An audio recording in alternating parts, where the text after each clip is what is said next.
adik-adik teman belajar online. Welcome back to my YouTube channel. Pada video pembelajaran kali ini kita akan membahas soal unsur, senyawa, campuran, dan sifat zat.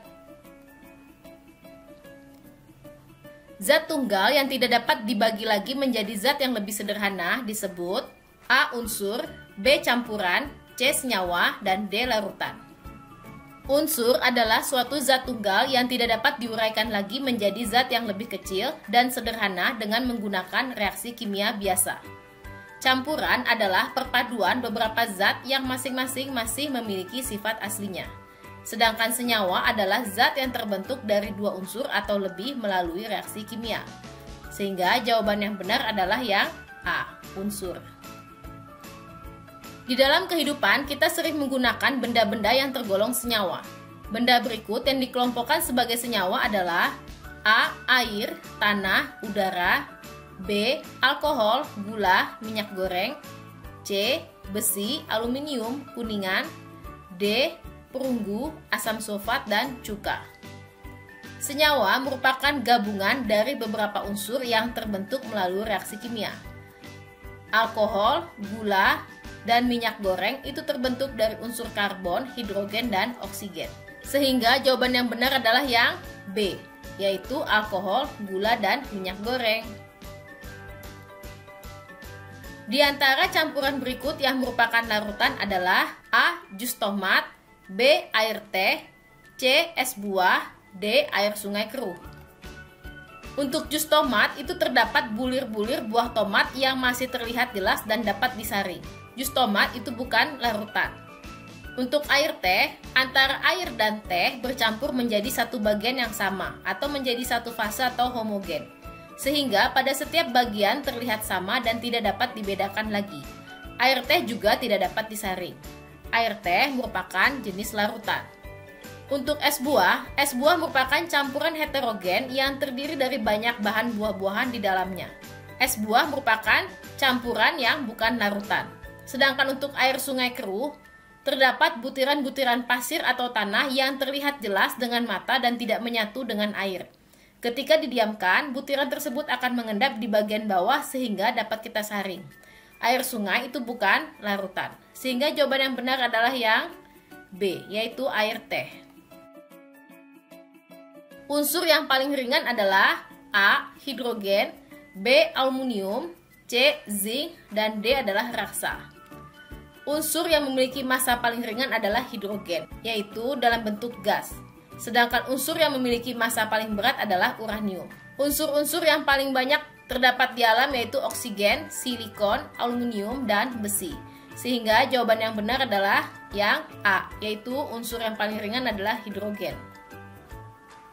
Senyawa garam dapur dapat dinyatakan dengan lambang A. CO2, B. NaCl, C. NO2, D. H2O. Kita akan lihat untuk CO2 adalah karbon dioksida, NaCl adalah garam dapur atau natrium klorida, NO2 adalah gas nitrogen dioksida, dan H2O adalah air. Maka jawaban yang benar adalah yang B, yaitu NaCl. Berikut ini yang tidak termasuk perubahan kimia adalah A. Paku berkarat, B. Kayu terbakar, C. Kawat berpijar, dan D. Pembuatan tapai. Perubahan kimia adalah perubahan suatu zat yang menghasilkan jenis zat baru. Perubahan kimia bersifat kekal karena pada perubahan kimia komposisi zat mengalami perubahan. Sehingga zat hasil dan zat mula-mula mempunyai struktur yang berbeda. Perubahan kimia sering disebut juga dengan reaksi kimia. Yang tidak termasuk dalam perubahan kimia adalah yang C, yaitu kawat berpijar. Hal berikut yang tidak terjadi pada perubahan kimia adalah A. Ada perubahan energi, B. Terbentuk zat-zat baru, C. Selalu terjadi endapan, D. Ada perubahan struktur atom dalam molekul.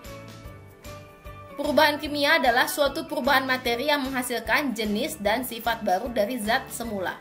Pada perubahan kimia, struktur molekul akan berbeda dari sebelumnya akibat ada penyusunan ulang atom dari suatu zat dan juga terjadi endapan. Jadi yang tidak terjadi pada perubahan kimia yaitu adanya perubahan energi. Maka jawaban yang benar adalah yang A. Perubahan suatu zat yang tidak menghasilkan zat jenis baru, perubahannya bersifat sementara. Komposisi zat tidak berubah, yang berubah hanya wujudnya saja, merupakan bentuk perubahan. A. Perubahan mekanik, B. Perubahan fisis, C. Perubahan wujud, dan D. Perubahan kimiawi. Jawaban yang benar adalah yang B, yaitu perubahan fisis. Sifat-sifat zat berikut yang bukan merupakan sifat fisis adalah A. Besi memuai, B. Kapur barus menyublim, C. Gula melarut, dan D. Kertas terbakar. Sifat fisis adalah sifat suatu zat yang berhubungan dengan perubahan fisis zat. Contohnya adalah warna, bau, rasa, kerapatan, titik didih, titik lebur, titik beku, daya hantar, kemagnetan, kelarutan, dan kekerasan. Sehingga jawaban yang benar adalah yang D, kertas terbakar. Berikut ini merupakan sifat kimia. A. Daya hantar, kekerasan, dan warna. B. Bau, rasa, kemagnetan, dan wujud zat. C. Wujud zat, kekerasan, dan daya hantar.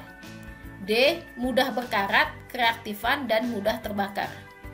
Sifat suatu zat yang menunjukkan kemampuan suatu zat untuk melakukan reaksi kimia atau sifat yang menyatakan interaksi antar zat. Contohnya, mudah terbakar, kestabilan, kereaktifan, dan korosif atau mudah berkarat. Maka jawaban yang benar adalah untuk sifat kimia yang D, mudah berkarat, kereaktifan, dan mudah terbakar.